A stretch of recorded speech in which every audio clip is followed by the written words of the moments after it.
Hello, and welcome to The Space Above Us. Episode 151, Space Shuttle Flight 75, STS-75. Tethers in Space are a Snap. Last time, we flew a little further out into space than usual, following the Galileo orbiter and probe all the way out to Jupiter. We rode along as the probe withstood 250 Gs of deceleration and temperatures 8 times hotter than the space shuttle during re-entry. We repeatedly dove towards the Jovian moons Io, Europa, Ganymede, and Callisto, using their gravitational pulls to tweak our orbit. We learned that Europa is maybe the solar system's biggest gusher, with a malleable outer layer and a liquid core. And we did it all on no more than 40 bits per second of data. On today's mission, we'll again be flying in close proximity to mysterious spheres flying in space, but on a considerably different scale. That's because today we'll be carrying one of the stranger payloads to ever fly on the space shuttle, the Tethered Satellite System, or TSS. Visually, TSS is a 1.6 meter wide, bright white ball with a couple of odd-looking extendable appendages sticking out of it. But once it's deployed, its most striking feature, the one that made it so unusual, becomes apparent. It was connected to the shuttle by a long white tether. This is weird, because typically when we deploy a satellite out of the payload bay, the crew goes to great lengths to ensure that it cleanly separates and never touches the orbiter again. But TSS is a little weird. If this concept sounds familiar to you, there's a good reason. TSS actually first flew 4 years earlier on STS-46. I'll leave the details up to episode 121, but the flight did not go as planned. In fact, it ended up being sort of an embarrassment. Before spooling out even 300 meters of tether, the experiment came to a more or less literal grinding halt thanks to a protruding 6mm long bolt. The bolt had been added late in the process, after testing had been completed, when there was some concern about how securely the reel was mounted to the payload bay. The reel wasn't loose or anything, but you always want to have plenty of extra margin just in case something unexpected happens. So the bolt was added. Unfortunately, those integration tests exist for a reason, and by bypassing them, the reel sure was securely attached to the payload bay, and most of the tether was trapped on the reel. There was no option but to wind TSS back in and move on to the other objectives of the flight. Well, today, TSS is getting another chance with TSS-1R, the R standing for reflight. Getting a reflight was not a guarantee. For every experiment flown on the space shuttle, there are others that had to be left on the ground. I'm sure that somewhere there was a principal investigator out there with plenty of good reasons for why their experiment should fly at all, instead of giving this weird tether apparatus a second shot. But there were also a few good reasons to try again. First, there was likely a political angle to it, or at least a diplomatic angle. TSS had been developed by the Italian Space Agency, which doesn't get access to the sort of resources provided by the space shuttle every day, so the STS-46 failure was a severe disappointment. Giving the experiment another shot would help maintain goodwill between NASA and their Italian counterparts. But diplomacy and international friendship weren't the only reasons to try again. The experiment had plenty of merit on its own. Tethers in space held the potential to be incredibly useful. First, just by having a long cable in space, some cool stuff could be done. You could put a spacecraft on one end and a counterweight on the other, and spin the two, and suddenly you've got artificial gravity. And you could potentially lower stuff down into the extreme upper atmosphere. As we've learned, studying this region is difficult for a variety of reasons, so being able to trail an instrument package through it and make direct measurements for long periods of time would be great. It would also be possible to lower models of proposed vehicles and use the upper atmosphere as a hypersonic wind tunnel. And the possibilities further expand when you consider that the Earth has a very convenient magnetic field. And what happens when you drag a long conductive cable through a magnetic field? You induce a current. This is cool because it provides an alternative to solar panels, but also by studying that current, it's possible to learn more about the Earth's magnetic field. But the coolest possibility is what happens if you send your own current down the line. For one thing, you could make a super low-frequency radio antenna, but what's even cooler is that when you send a current down the tether, the Earth's magnetic field pushes back. If this can be done reliably while maintaining control, satellite operators might have a new way to change a spacecraft's orbit without expending their limited supply of propellant. So yeah, tethers are pretty cool. But, as you might suspect, with thousands of meters of a thin conductive tether and weightlessness come thousands of potential problems. How will you damp out oscillations? What if you get more than one type of oscillation going at once? What happens if tension is lost? And what failure modes haven't been considered yet? Well, we've got a crew of 7 who are eager to find out.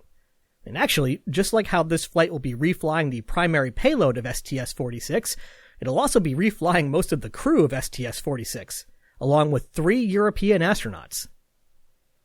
Commanding the mission was Andy Allen, who we last saw flying as pilot on STS-62. His command of this flight makes perfect sense since he was the pilot on STS-46, the first flight of TSS. Not only that, on his previous flight, STS-62, the shuttle carried the U.S. Microgravity Payload 2 experiment, and today, Columbia will be carrying USMP-3. This is Allen's third and final flight. Joining Allen up front is our pilot for STS-75, Scott Horowitz. Scott Horowitz was born on March 24, 1957 in Philadelphia, Pennsylvania, but he would tell you that he's from Thousand Oaks, California. He earned a bachelor's degree in engineering from California State University at Northridge, followed by a master's and doctorate in aerospace engineering from the Georgia Institute of Technology. I'm guessing that's why his nickname was Doc. He then joined up with the Air Force, learning how to fly and becoming a T-38 instructor pilot and performing research at Williams Air Force Base in Arizona. He next was deployed to Germany, flying the F-15 fighter for 2 years, before returning to the United States and graduating from the test pilot school at Edwards. Throughout all of this, he somehow taught graduate-level classes on aircraft design, aircraft propulsion, and rocket propulsion. Finally, in 1992, likely surprising nobody, NASA scooped him up as an astronaut. This is his first of 4 flights. Behind Horowitz, we find a familiar face. Mission Specialist 1, Jeff Hoffman. Hoffman has been with us for a while now, first flying on STS-51D, which improvised the fly swatter to try to rescue SYNCOM 4-3, and we most recently saw him on STS-61, the first Hubble servicing mission. With this flight, Hoffman marks his 5th and final mission, but that doesn't mean that you have to see him go. Hoffman was the professor of the excellent MIT course Engineering the Space Shuttle, which is freely available online at the time of this recording. Hoffman brings in some real heavy hitters. Want to hear about the origins of the shuttle? Let's get Dale Myers. Mission Control? How about Chris Kraft and Wayne Hale? EVA? Hoffman himself shares his lessons learned. If you're listening to this show, you're going to love it. Again, that's Engineering the Space Shuttle. But in any case, that's still in the future. For now, this is Hoffman's 5th and final flight. Moving to the middle seat, we meet Mission Specialist 2, Maurizio Celli.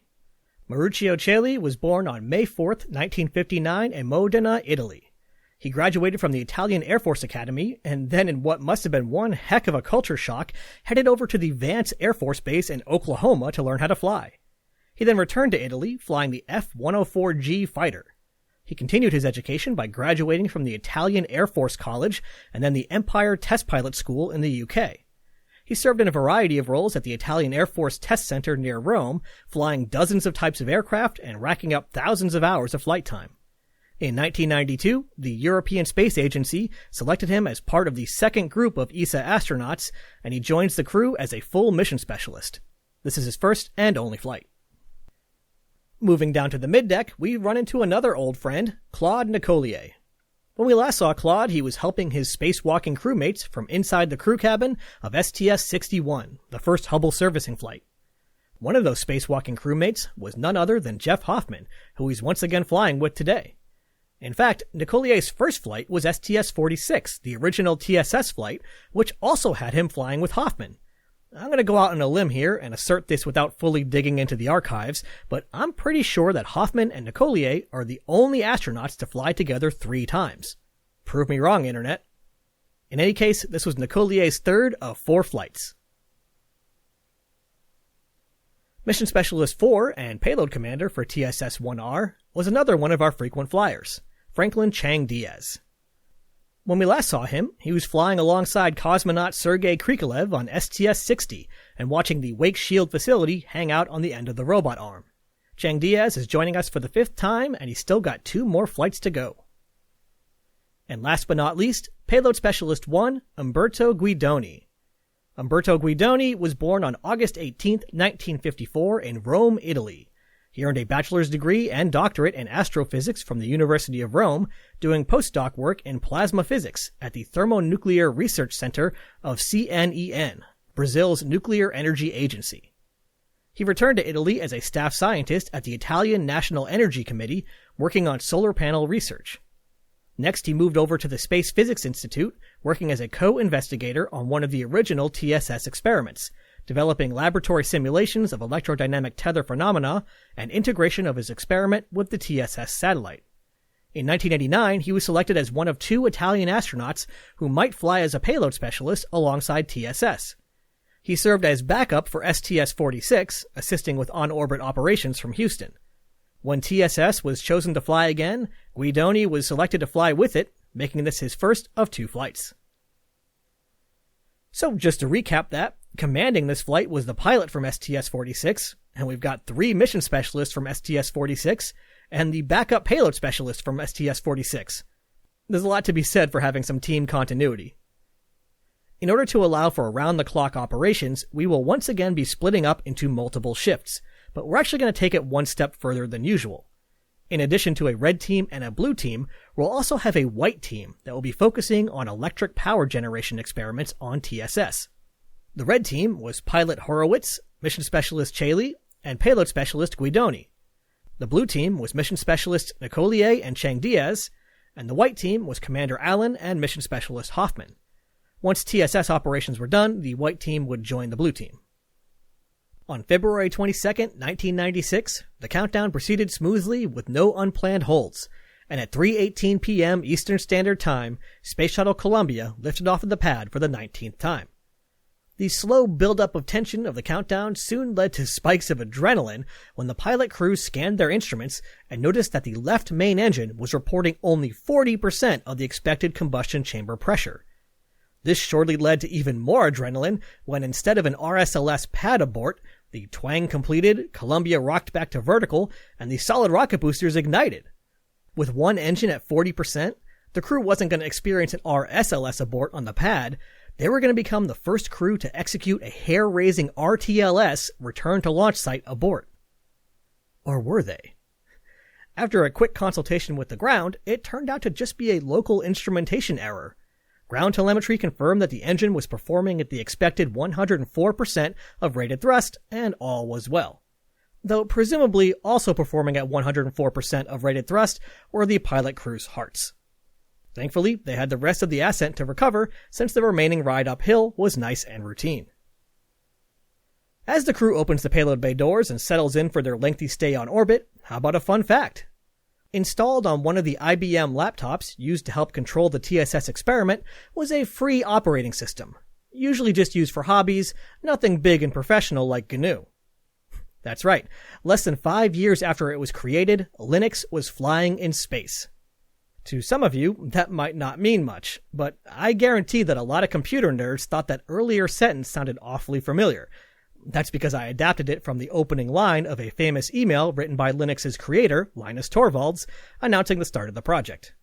The little operating system that could had taken yet another step to the big leagues. But I'll leave the twists and turns of the Linux story to some computer history podcast. TSS deployment was scheduled for Flight Day 3, but there was still plenty of prep work to do before that could happen, and unfortunately that prep work didn't go completely smoothly.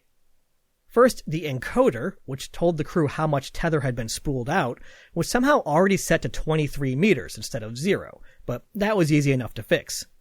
There was also some trouble with the data display control system, but that was fixed with a cable swap. More problematic was a multiplexer-demultiplexer that essentially kept rebooting itself. These devices were used to move data around on the orbiter's network of data cables in such a way that the same cables could be shared between different devices. This way, the orbiter didn't need to be weighed down with even more cabling than it already had. With this multiplexer-demultiplexer rebooting, the ground was losing critical telemetry from the TSS payload, so the decision was made to push back the deploy by a day to give the ground more time to troubleshoot. 24 hours later, the ground had worked it out, and the crew was ready to try again. First, the telescoping boom that TSS rested upon needed to be raised up to its full height, nearly 12 meters above the payload bay. The boom looked like a boxy girder that you would make out of K'NEX or similar building toys. By raising TSS up and above the payload bay, the risk of the round little satellite making contact with the orbiter was greatly reduced. But before we release TSS, let's think about which way we want it to go. In order to ensure that the tether went where desired, it was important to carefully choose Columbia's attitude for this deploy process. As we've learned from the rendezvous missions, the geometry of two spacecraft in low Earth orbit dictates their relative motion. Setting aside perturbations from drag, the lumpiness of the Earth, spacecraft thrusting, and so on, let's consider two spacecraft in the same orbit, the shuttle and TSS. If TSS was deployed directly in front of or behind Columbia, along the direction of travel, then the two spacecraft would actually still be in the same orbit, just at slightly different points on that orbit, what's called its true anomaly. So TSS would just sit there indefinitely, relative to Columbia. Of course, in the real world, it would eventually drift away since it can't be placed perfectly and there are other disturbing forces, but we've set all those issues aside for now. If TSS were deployed to the left or right of Columbia, then we've actually changed the inclination of the satellite. Once let go, TSS will start to drift back towards the shuttle. If it were able to pass through it like a ghost, it would continue on to the same lateral distance it started from, but on the other side. And then it would start moving back again, endlessly oscillating back and forth. So neither of these options are super useful. But if we deploy TSS up or down along the vector between the orbiter and the Earth, now we've got something we can use. We'll look at the upward case, since that's what STS-75 actually went with. If TSS were deployed above the shuttle, it would now be in a slightly higher orbit, which would make it slightly slower than Columbia. So from the point of view of the crew, it would start to fall back while also moving upward. Columbia would essentially be dragging TSS behind it, kind of like a kid running with a balloon. The longer the tether gets, the more TSS can drift behind Columbia. But what's strange about this is that TSS will be in this higher and slower orbit, but will be pulled faster by the lower and faster shuttle. And what happens when a satellite goes faster? It goes up. So now we once again force TSS into a higher orbit, which would normally be even slower, and the feedback loop continues. Eventually, TSS will end up almost right above the shuttle. It's the same gravity gradient stabilization effect that we used on LDEF years ago. You can also picture this as a person standing in place and spinning around while holding a ball on a string. Once things stabilize, the ball will be right in front of the person, pulling the string taut. But instead of a person spinning around, it's Columbia spinning around the Earth. This is also nice because it's a stable configuration, with TSS gently pulling on the tether and maintaining tension. So that's exactly what they went with. In order to ensure that TSS and the tether wouldn't contact the orbiter, first its telescoping boom was raised about 12 meters above the payload bay, nearly 40 feet. Next, the crew turned Columbia around so it was flying backwards with its belly facing the Earth, and then pitched its nose down 40 degrees. This essentially pointed the payload bay along the path that the satellite would take. 72 hours into the mission, TSS was released, and the planned 2 days of tether activities began. TSS started out 18 meters above the payload bay, but that wasn't really enough for the relative motion effects to become significant. So at first, it helped things along by using some small nitrogen thrusters. This pulled the shiny white ball up and away, maintaining tension as the tether was slowly spooled out. At first, this was really, really slow, only around 1 centimeter per second.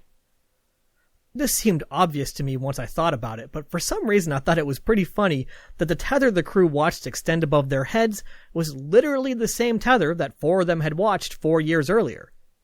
300 meters had been trimmed off the end to account for any damage caused by everyone's least favorite bolt, but other than that, it was literally the same thing. Also, while I'm sort of on a tangent, I wanted to mention that the official NASA press kit, when describing the appearance of the tether, compared it to a, quote, long white shoelace. Why a shoelace, I'm not really sure.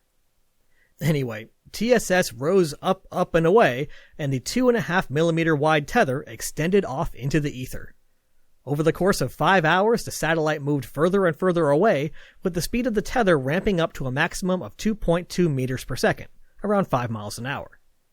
As it began to approach the planned 20.7 kilometer limit, the tether began to slow down a bit so it wouldn't just come to a sudden halt.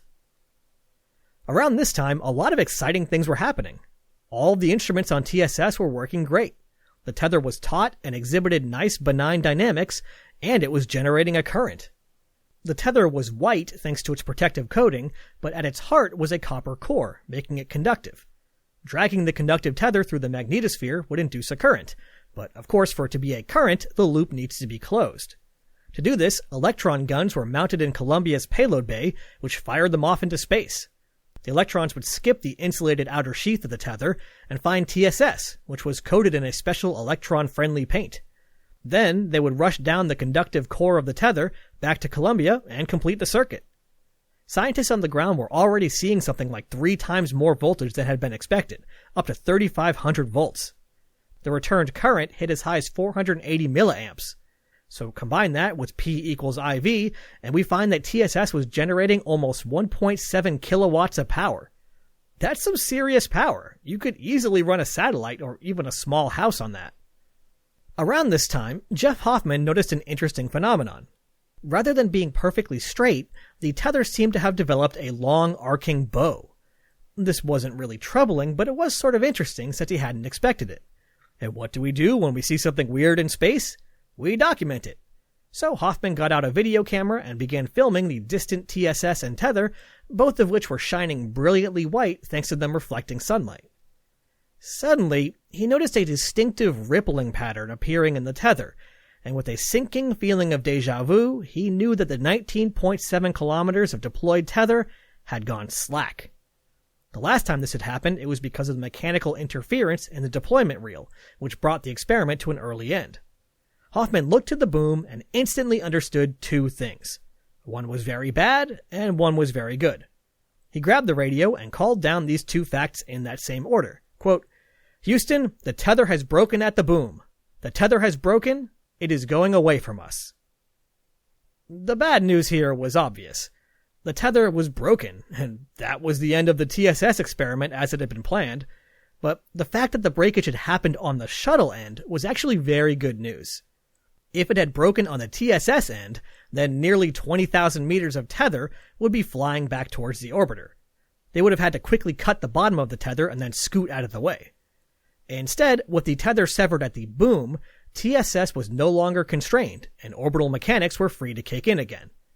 TSS was going much faster than it normally would have in its higher orbit, so it and the tether, which was all clumped and tangled near the bottom, flew away at around 24 meters per second, up and away from the shuttle.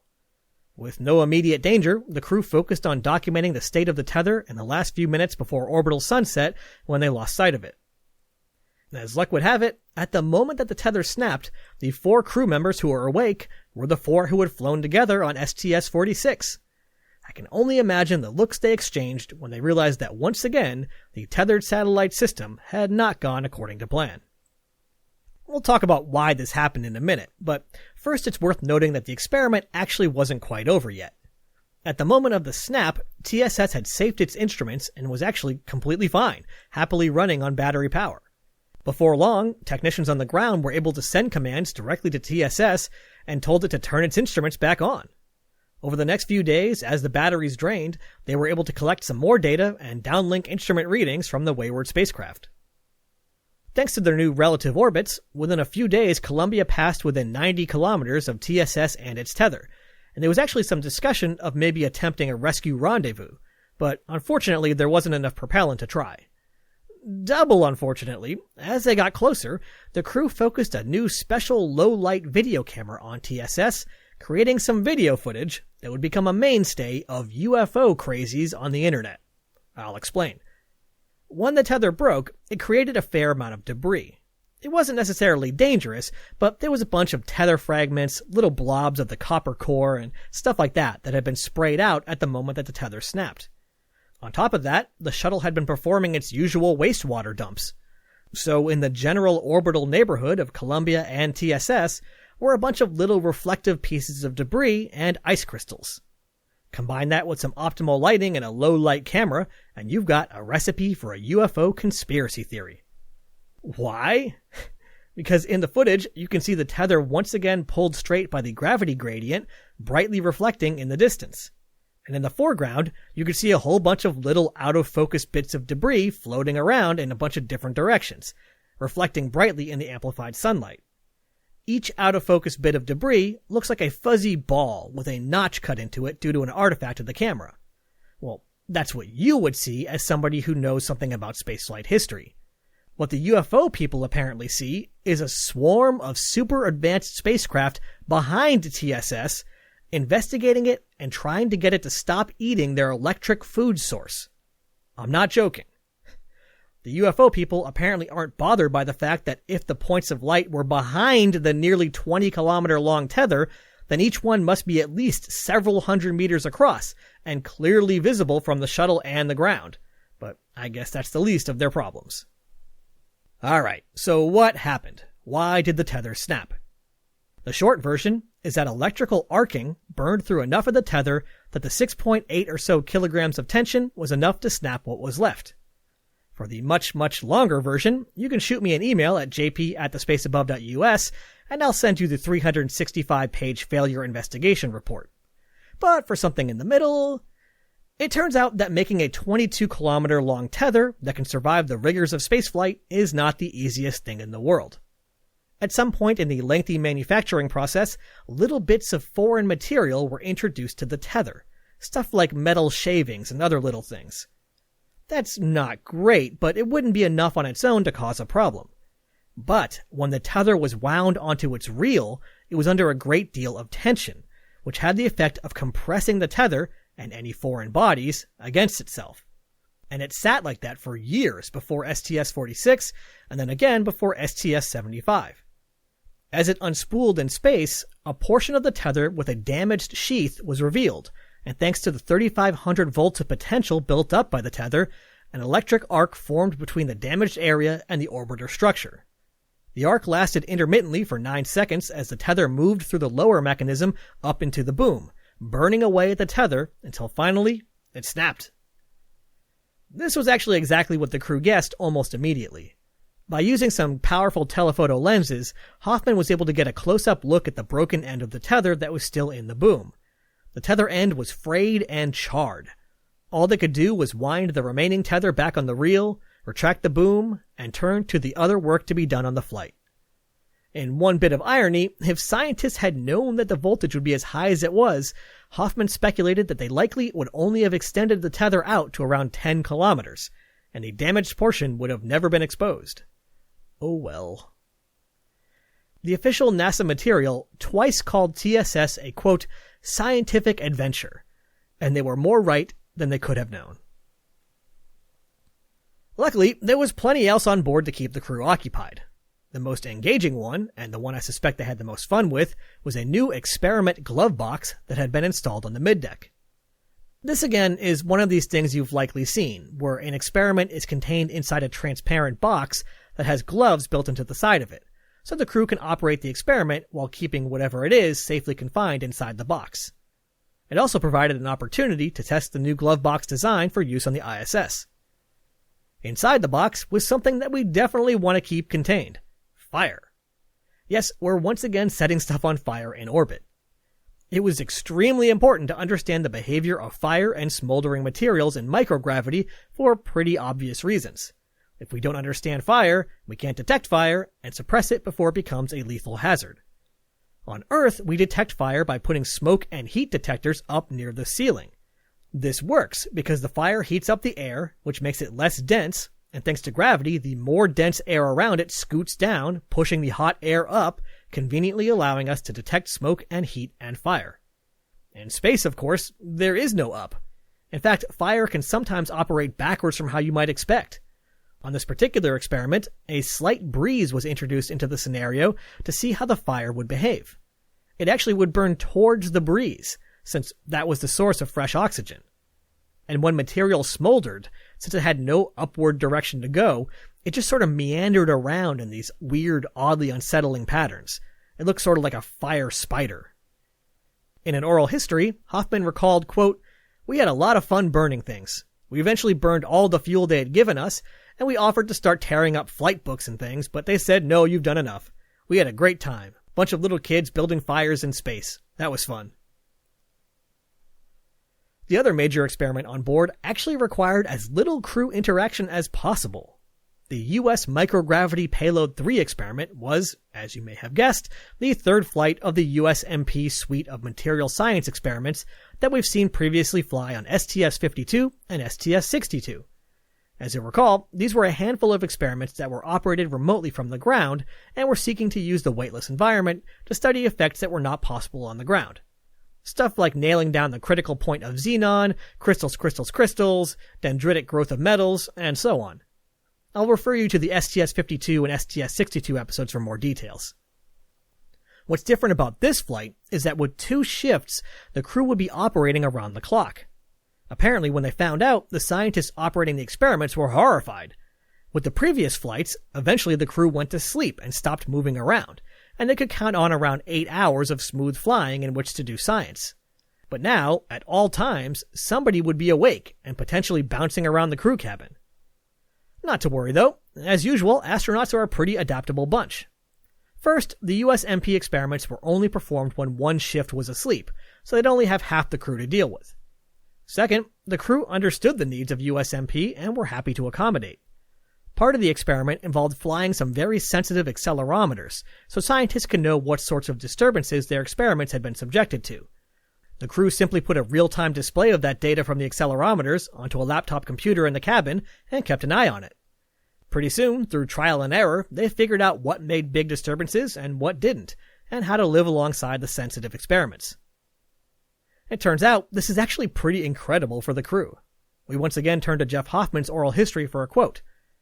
In order to accomplish this, they had to declare that these 8-hour periods, when the other shift was asleep, were the so-called quiescent periods. They weren't allowed to give us experiments to do, any jobs. So for the best part of a week, for 8 hours a day, we just had to float and look out the windows. I felt as if I were a space tourist. It was really quite extraordinary. You basically had to float, because any time you touched a wall, you could cause a disturbance. He later continued, saying, "I found that without any feedback from your body, if you're truly relaxed, you could actually almost lose a sense of physical reality.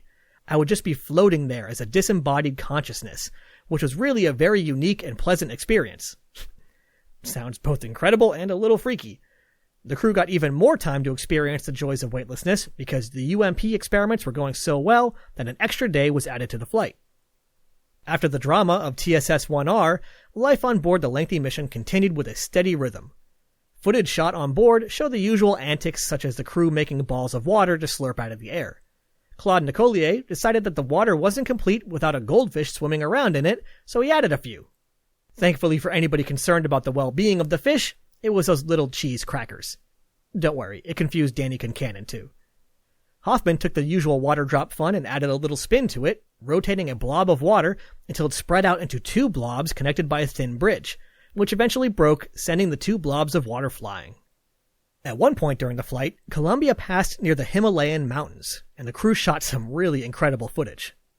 First, they managed to zoom way in and find Mount Everest, which in a few months would see its busiest and deadliest climbing season to date. But then what's amazing was that as Columbia continued on over the Pacific Ocean, the crew kept the video camera trained on the massive mountains, and you could clearly see them sticking up over the limb of the Earth, slowly setting as the orbiter continued on. It's rare to really get a sense of the 3D nature of the Earth from space, so the footage caught me off guard and really made an impression. If you want to see it for yourself, it's in the STS-75 post-flight presentation, which is easy to find online, but I'll link it in this episode's announcement tweet, and if I ever get around to making it, the show notes page. Lastly, near the end of the flight, 2 crew members gathered together on the flight deck for a photo op. Jeff Hoffman and Franklin Chang Diaz held up a sign that read, 2,000 hours. It was in celebration of the fact that as the flight drew to a close, Jeff Hoffman became the first person to spend 1,000 hours on the space shuttle. And in a stroke of good luck, bad weather extended the mission by 1 more day on top of the extension given for USMP, and those last 24 hours pushed Chang Diaz past the 1,000-hour mark as well. So between the two of them, they had more than 2,000 hours of flight time. 1,000 hours is 41 days and 16 hours, and is a pretty impressive accomplishment. Commander Allen, with his test pilot background, pointed out that logging 1,000 hours in any vehicle is a significant milestone, but being the first to do so is a special honor. So good job, Jeff and Franklin. As I mentioned, the temperamental weather at the Kennedy Space Center pushed the flight out by one more day, but after the 2,000-hour celebration, it was time to once again suit up, close the payload bay doors, and head home. After an uneventful re-entry and landing, Columbia rolled to a stop, closing out a mission lasting 15 days, 17 hours, 40 minutes, and 21 seconds. At first, this mission might seem like kind of a mixed bag, and I guess that's fair, but in a lot of ways, it was a wild success. First of all, USMP-3, the glovebox combustion experiments, and a number of other smaller science experiments all worked great, and time-wise, those were the bulk of the mission. But even with TSS-1R, the flight is more of a success than it might seem. Let's get the obvious out of the way. Yes, the payload was lost when a manufacturing flaw led to a powerful electric arc burning away its tether. It was a potentially dangerous situation, it led to the unplanned loss of a spacecraft, and frankly, after the debacle of STS-76, it was pretty embarrassing. But also, a ton of science had gotten done. Scientists discovered that the tether generated way more voltage than expected. They learned about the dynamics of long tethers being dragged around in space, and they were even able to continue operating experiments after the tether snapped. After this flight, we're not going to be seeing tethers in space again, at least not in the shuttle program, and I think that's really a shame. Yeah, it didn't go as expected, but we learned so much. The crew spent hundreds of hours working in simulators and learning how to properly handle the dynamics of a wobbling tether in space. Scientists proved that a significant amount of power could be generated, and that the tether could be controlled if manufactured flawlessly. To me, this flight proves that tethers are a worthwhile concept to pursue.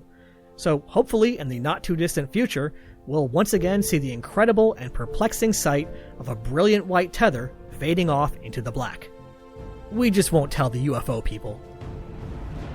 Next time, Norm Thagard had such a good time living on Mir that Shannon Lucid has decided to drop by. Let's give her a ride. Ad Astra. Catch you on the next pass.